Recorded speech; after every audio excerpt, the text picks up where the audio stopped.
I woke up in my tent on a mountainside in Greece to a beautiful sunny day, facing Mount Olympus, which I watched the sunset behind the night before. I began my hike further up the mountain. The air was dry and hot considering it was early February.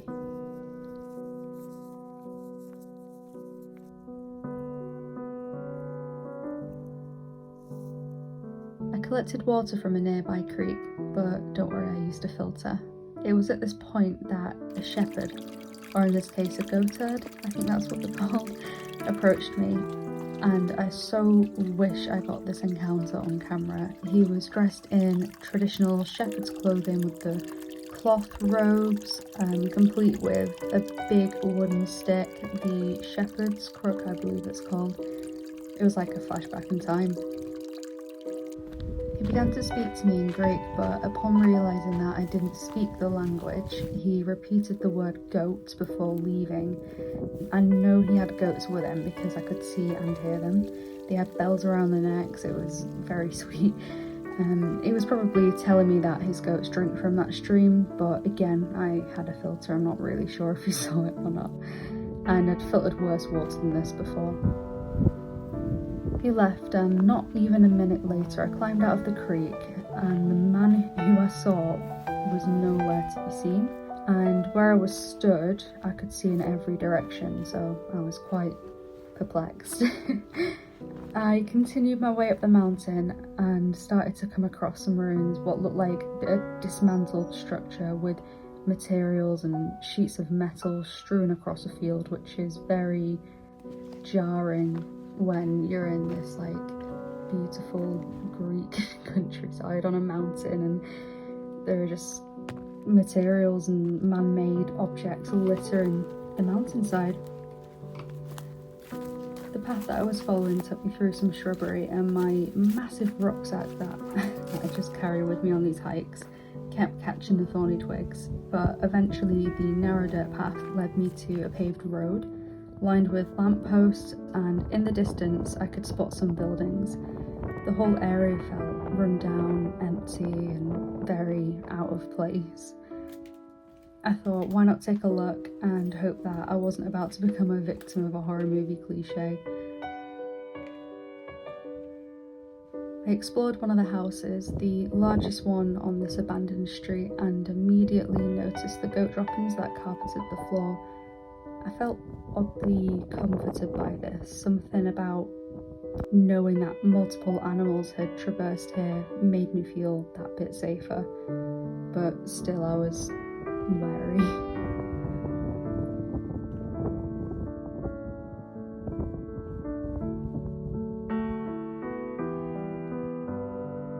Every corner I turned, I did with bated breath, anxious with intrigue at what I'd find.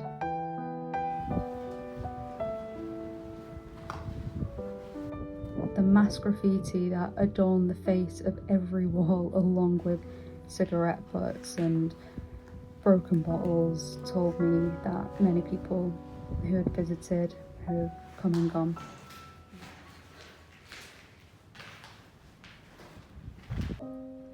I was well aware that as a woman travelling here alone was dangerous enough. I hoped that I would be the only one there, as I listened intently for any sound other than that of my own footsteps.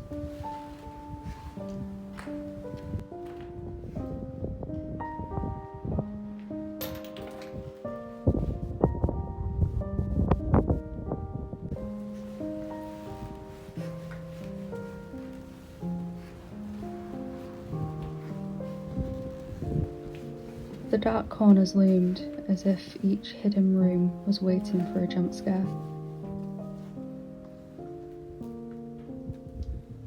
Every blind corner had me nervously peering beyond the sharp turns, and I wondered when the person before me was here last and when the next one would arrive.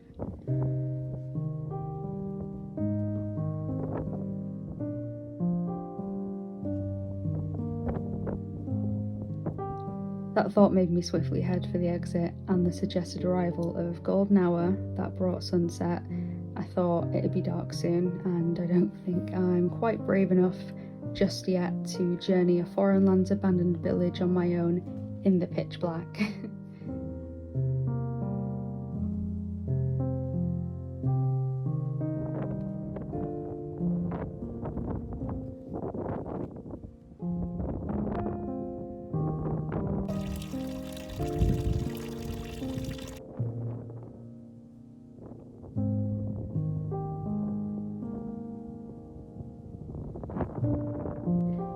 I left the ruins of this mysterious village behind me as I descended the mountain roughly halfway, enjoying the golden sunlight, keeping an eye out for an ideal wild camping spot.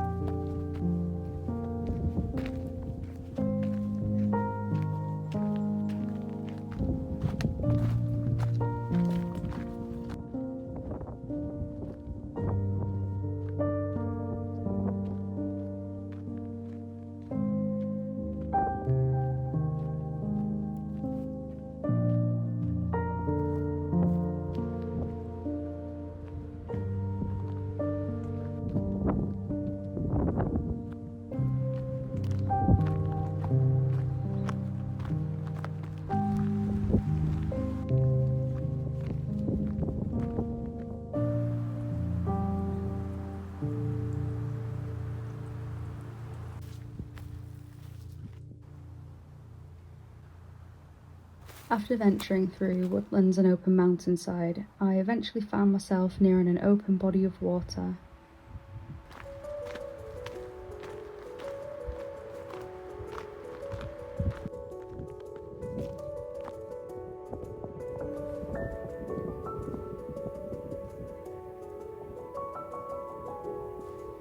Here I refilled and filtered my water reserve as I scouted out a place to set up my tent for the night.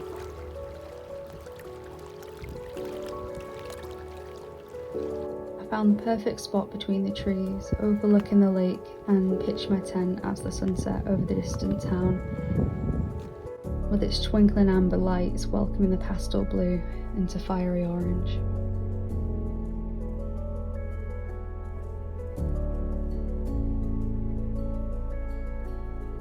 The full moon was a comfort that night. Its reflection sparkled upon the gentle lapping waves of the lake.